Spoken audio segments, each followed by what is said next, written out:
Assalamualaikum warahmatullahi wabarakatuh. Semoga kebaikan senantiasa mengiringi kita semua. Amin ya robbal alamin. Pernahkah Anda membayangkan seorang prajurit perang yang pergi ke medan laga dengan baju zirah emas dan kuda putih gemerlap, seolah mau kondangan? Abu Nawas, si jenius nyentrik yang membuktikan bahwa perang tak selalu dimenangkan dengan otot, tapi kadang dengan gaya. Seperti apakah keseruan kisah yang penuh tawa ini? Sebelum lanjut jangan lupa untuk di-subscribe dan di-like dulu ya. Jangan lupa juga absen di komentar sahabat semua dari mana saja. Supaya channel Baghdad History terus berkembang serta bisa selalu menghibur kalian semua. Dan berikut inilah kisahnya. Malam itu, istana Baghdad diselimuti aura yang lebih pekat dari biasanya, bukan oleh aroma kemenyan atau hidangan lezat, melainkan oleh bayangan ketakutan. Lampu-lampu minyak di aula utama, yang biasanya gemerlap, kini memancarkan cahaya redup, seolah ikut muram menyaksikan raut khawatir di wajah Khalifah Harun al-Rashid. Di hadapannya, duduklah para penasihat kerajaan dan jenderal perang terbaik, namun tak satu pun dari mereka yang mampu menyembunyikan kegelisahan di mata masing-masing. Berita dari perbatasan sungguh menghantam bagai palu godam. Kerajaan Hutan Rimba, tetangga lama dengan ambisi ekspansi yang tak pernah padam, telah mengumpulkan pasukan yang belum pernah terlihat sebesar itu sebelumnya. Ribuan prajurit, dengan senjata berkilauan di bawah rembulan, bergerak menuju gerbang Baghdad. Invasi sudah di depan mata, sebuah ancaman nyata yang bisa mengubah nasib kekhalifahan selamanya. Pasukan kita sudah bersiaga penuh, tuanku, lapor Jenderal Khalid, panglima perang yang terkenal dengan keberanian dan strategi militernya yang mumpuni. Suaranya terdengar berat, menahan beban yang tak terhingga. Namun, jumlah musuh jauh melampaui kekuatan kita. Intelijen juga melaporkan bahwa mereka memiliki taktik baru, formasi tempur yang belum pernah kita hadapi di medan perang manapun. Khalifah menghela napas panjang, beban kekuasaan terasa begitu berat di pundaknya. Ia telah mengerahkan seluruh prajurit terbaiknya, memanggil kembali legiun yang tersebar di wilayah terpencil, namun rasa cemas tetap menghantuinya. Baghdad bukan hanya sebuah ibu kota. Ia adalah jantung peradaban Islam, pusat ilmu pengetahuan, seni, dan kebudayaan yang selama berabad-abad menjadi mercusuar dunia. Kejatuhannya berarti kehancuran warisan agung yang telah dibangun dengan susah payah.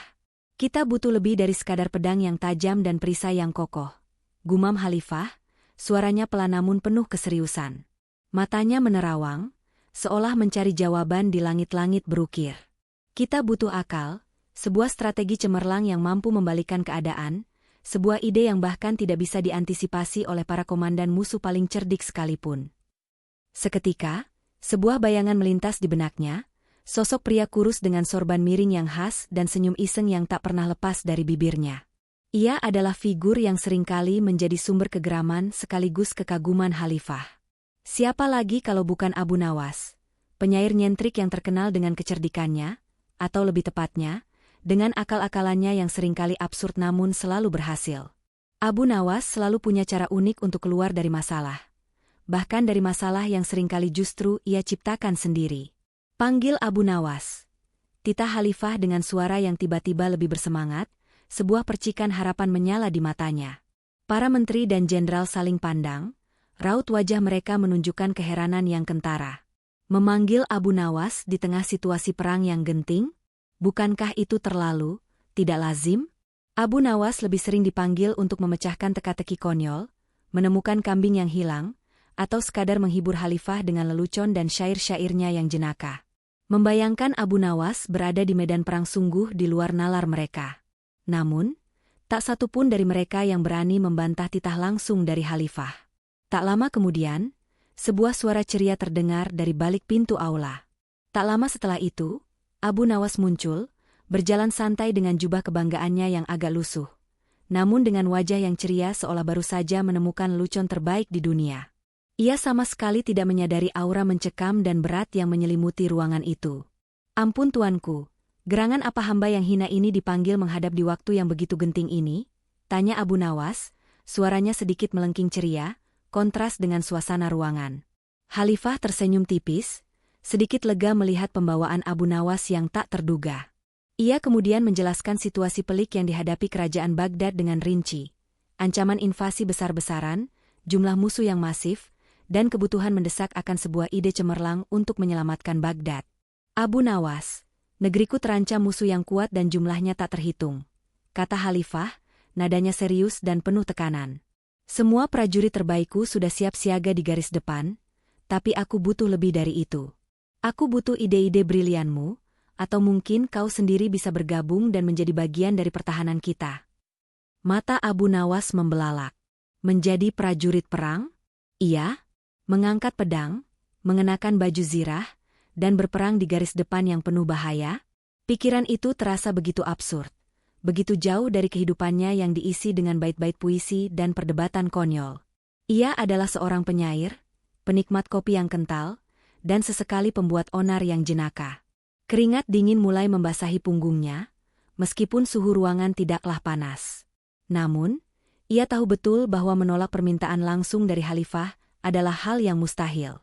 Itu sama saja dengan menentang takdir, atau lebih parah lagi, menghadapi hukuman berat yang tak bisa ia bayangkan. Abu Nawas berpikir keras, otaknya berputar cepat mencari celah, sebuah jalan keluar yang elegan dari situasi yang mengerikan ini. Bagaimana caranya menanggapi permintaan gila ini tanpa terlihat pengecut, namun juga tanpa benar-benar harus mengayunkan pedang atau berlumuran darah di medan perang?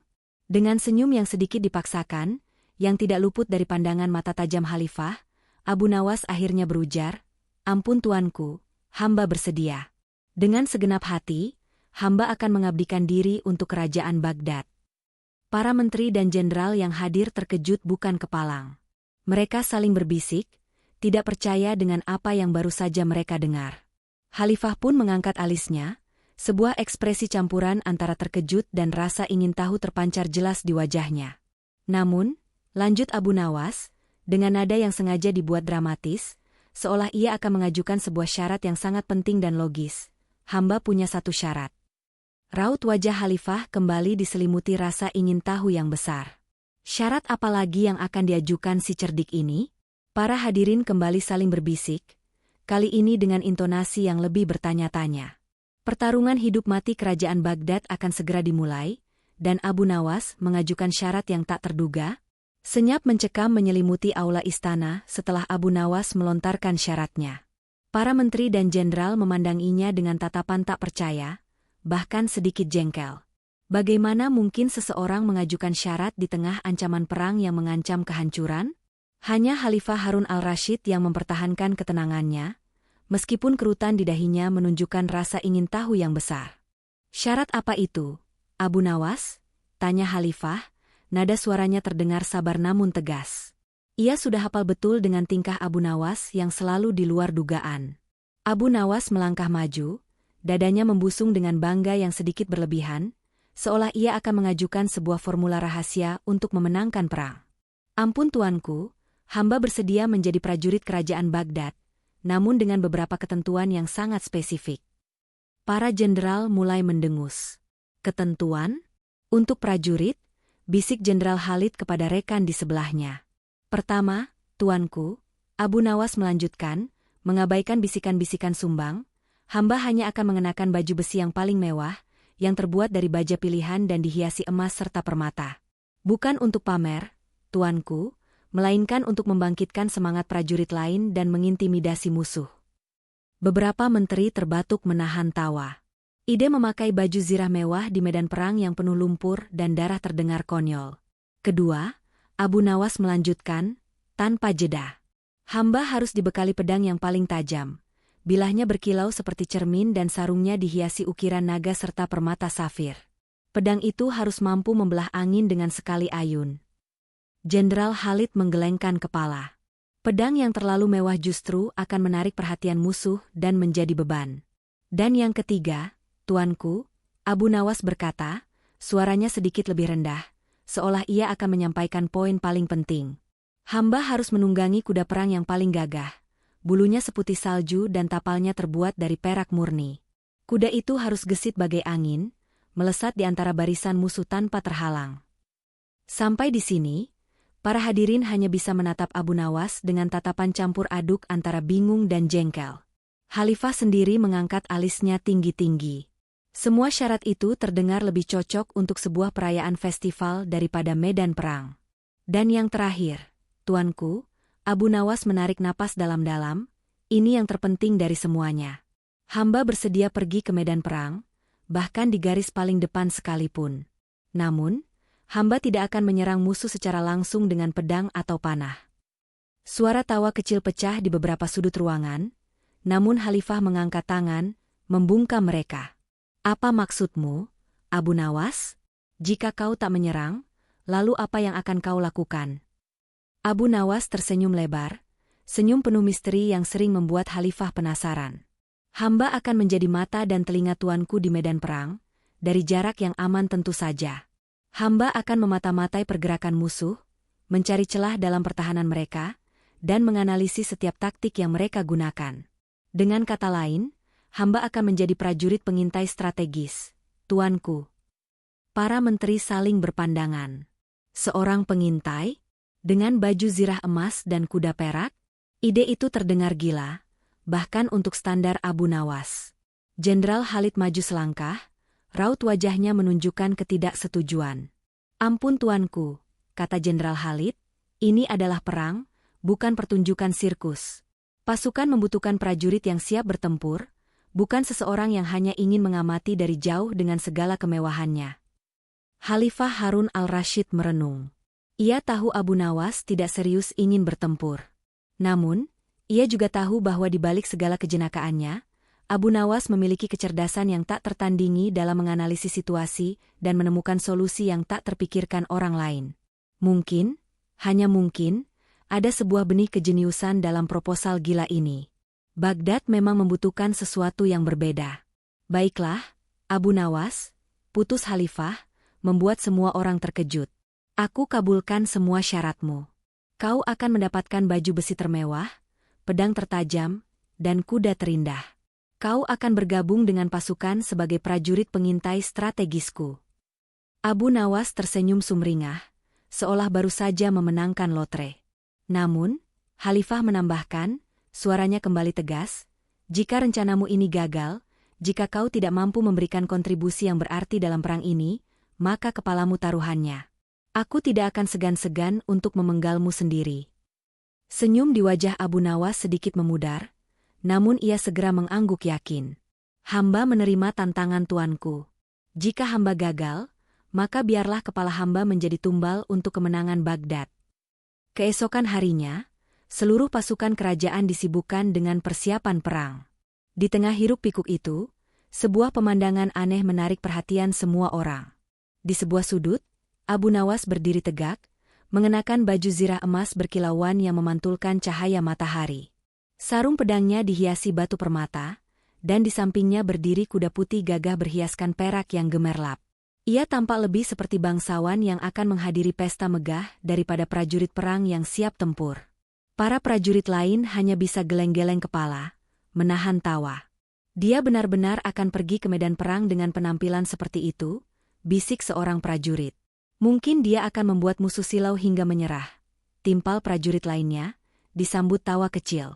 Namun, Abu Nawas tak peduli. Ia dengan percaya diri menaiki kudanya, memegang erat tali kendali, dan memandang ke depan, ke arah medan perang yang akan segera terbentang di hadapan mereka. Ia, Abu Nawas, kini telah resmi menjadi prajurit perang.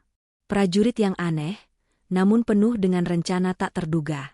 Pagi itu, udara di luar gerbang Baghdad dipenuhi derap kaki kuda, denting zirah, dan gemuruh ribuan prajurit yang bergerak maju.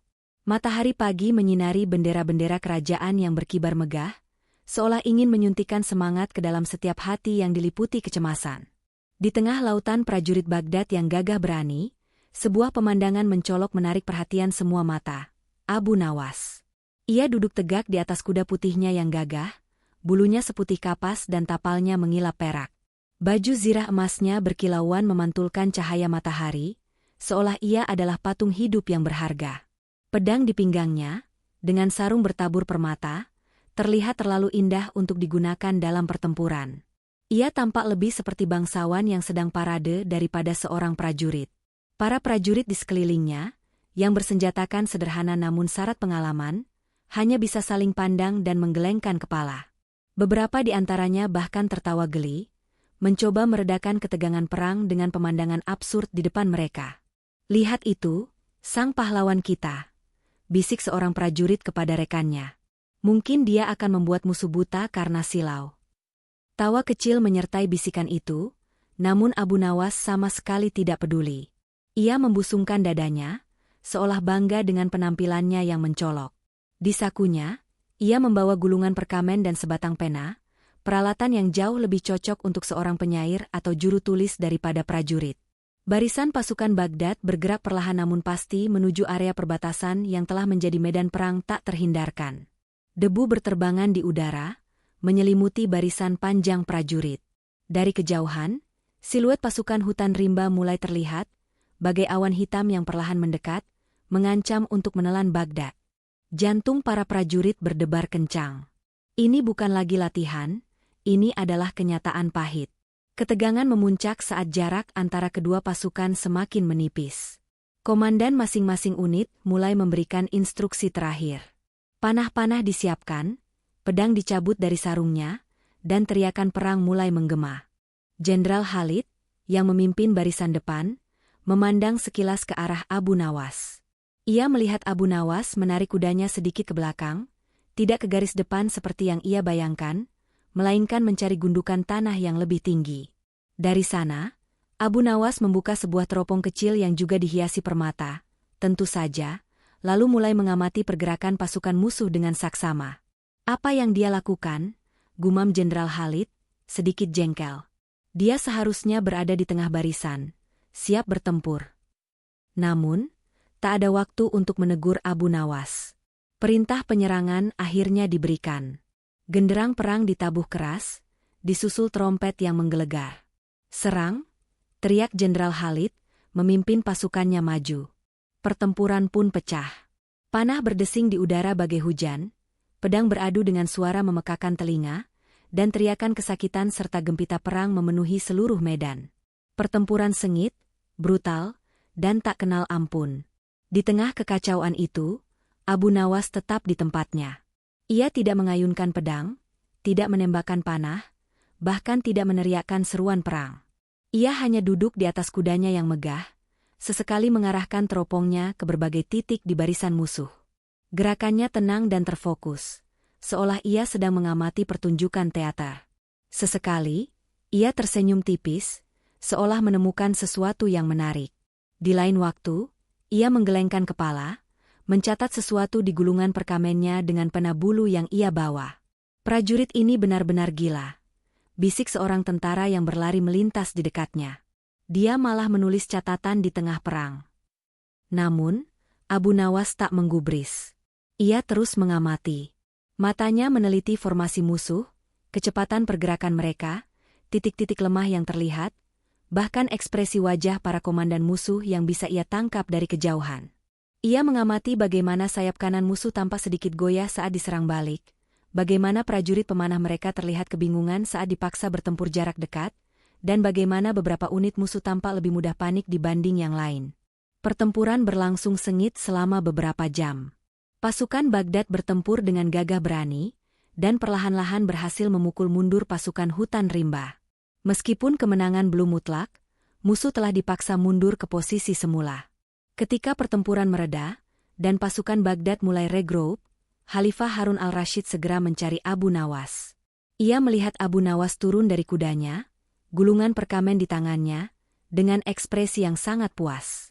Abu Nawas, panggil Khalifah, sedikit terengah-engah setelah mengamati pertempuran dari garis belakang. Apa yang kau lakukan selama pertempuran? Apa catatanmu itu penting? Apakah kau hanya menonton dari kejauhan? Abu Nawas tersenyum lebar, senyum kemenangan yang membuat Khalifah penasaran. Tentu saja penting, tuanku, katanya dengan nada penuh keyakinan. Hamba telah menemukan kelemahan terbesar musuh. Sebuah kelemahan yang jika kita manfaatkan, dapat menjamin kemenangan mutlak kita. Mendengar itu, Khalifah, Jenderal Khalid, dan beberapa jenderal lainnya yang berkumpul segera mengerumuni Abu Nawas, rasa penasaran mengalahkan segala keraguan mereka. Kelemahan apa yang bisa ditemukan oleh seorang prajurit yang hanya mengamati dari jauh dengan teropong dan pena? Kerumunan di sekeliling Abu Nawas semakin rapat. Khalifah Harun al-Rashid, Jenderal Khalid, dan para jenderal lainnya menatapnya dengan campuran rasa ingin tahu dan skeptisisme yang masih tersisa. Bagaimana mungkin seorang yang hanya mengamati dari jauh, dengan segala pernak-pernik mewahnya, bisa menemukan kelemahan musuh yang luput dari pandangan para ahli strategi berpengalaman? Kelemahan apa, Abu Nawas? Tanya Khalifah, tidak sabar. Abu Nawas tersenyum misterius, seolah ia baru saja memecahkan teka-teki terbesar di dunia. Ia membuka gulungan perkamennya dan mulai menjelaskan, dengan nada seorang guru yang sedang menerangkan pelajaran penting. Ampun tuanku, jenderal, dan para hadirin sekalian. Mulainya dengan suara lantang, kelemahan terbesar pasukan hutan rimba bukanlah pada jumlah atau kekuatan fisik mereka, melainkan pada strategi dan mentalitas mereka. Para jenderal saling pandang, sedikit terkejut dengan pembukaan Abu Nawas. Mereka mengharapkan detail tentang formasi atau jenis senjata, bukan hal-hal yang abstrak seperti mentalitas.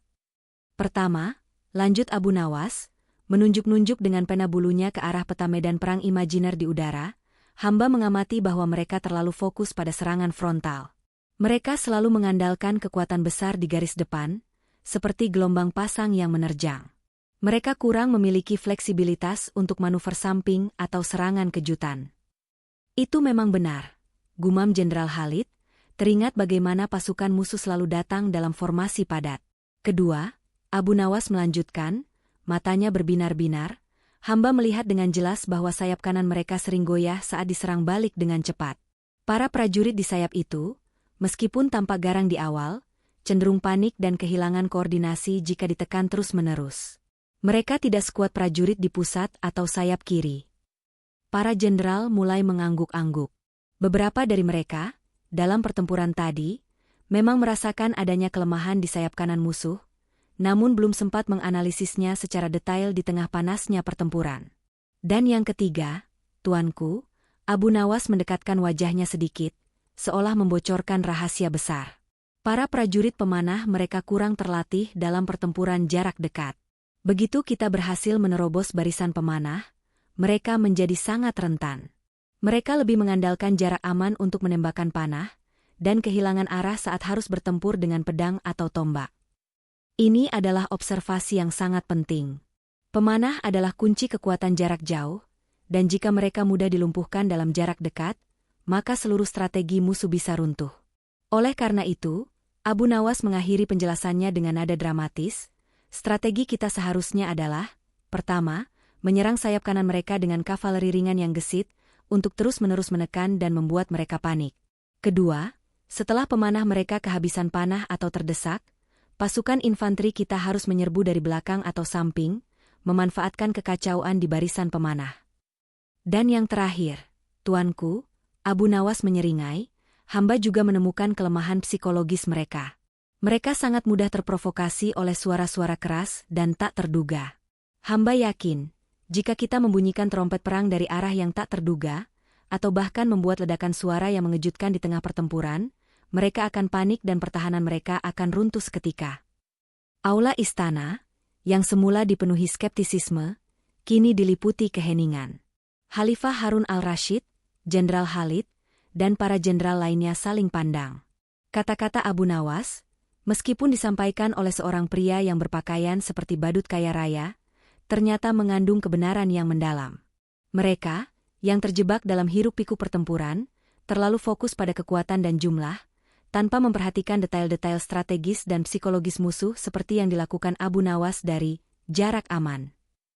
Ini adalah analisis yang brilian, Abu Nawas, seru Khalifah, matanya berbinar-binar. Kelemahan-kelemahan ini luput dari pandangan kami yang sibuk bertempur. Jenderal Khalid, yang semula paling skeptis, kini mengangguk-angguk setuju. Hamba akui, tuanku, apa yang disampaikan Abu Nawas memang benar. Sayap kanan mereka memang kurang kokoh, dan pemanah mereka memang rapuh jika bertempur jarak dekat. Ia menatap Abu Nawas dengan hormat yang baru tumbuh. Aku tidak pernah membayangkan seorang penyair bisa melihat hal sedalam ini di medan perang. Abu Nawas tersenyum puas, kali ini senyumnya tulus. Hamba mungkin bukan prajurit yang mengayunkan pedang, tuanku. Tapi pikiran hamba tak pernah berhenti berayun, mencari kelemahan dan peluang. Khalifah Harun al-Rashid melangkah maju dan menepuk pundak Abu Nawas dengan kuat. Abu Nawas, kau memang bukan prajurit yang bertarung dengan pedang dan perisai, katanya, suaranya penuh kekaguman. Tapi kau adalah prajurit dengan otak paling tajam yang pernah kumiliki. Kau telah memberikan strategi yang dapat menyelamatkan negeriku. Mulai hari itu, peran Abu Nawas dalam Perang Baghdad berubah total. Ia tidak lagi dianggap sebagai sekadar penghibur atau orang aneh. Ia adalah penasihat militer strategis yang paling berharga bagi Khalifah. Ia tidak akan mengangkat pedang, namun akal dan analisisnya akan menjadi senjata rahasia yang jauh lebih mematikan. Berkat analisis Abu Nawas, Khalifah mengubah strategi perangnya. Kavaleri ringan disiapkan untuk menyerbu sayap kanan musuh, sementara unit infanteri khusus dilatih untuk menyelinap dan menyerang pemanah dari jarak dekat. Dan untuk menambah kepanikan musuh, rencana untuk membunyikan trompet dari berbagai arah dan menciptakan ledakan suara kejutan juga disiapkan. Ketika esoknya pertempuran kembali pecah, strategi Abu Nawas diterapkan. Hasilnya sungguh luar biasa. Pasukan hutan rimba, yang terbiasa dengan serangan frontal, benar-benar panik saat sayap kanan mereka terus-menerus digempur. Pemanah mereka, yang diserang dari dekat, menjadi kacau balau. Ditambah lagi dengan suara trompet yang menggelegar dari berbagai sisi, menciptakan ilusi kepungan, moral mereka runtuh seketika. Dalam waktu singkat, pasukan hutan rimba kocar-kacir, mundur dalam kekalahan telak. Baghdad selamat. Abu Nawas, dengan baju zirah emas dan kuda putihnya, tetap mengamati dari gundukan tanah yang aman, menyaksikan kemenangan gemilang yang sebagian besar berkat kecerdasannya. Ia membuktikan bahwa perang tidak selalu dimenangkan dengan kekuatan otot, tetapi juga dengan kekuatan pikiran. Ia telah menjadi prajurit perang sejati, dalam caranya sendiri yang unik. Tamat.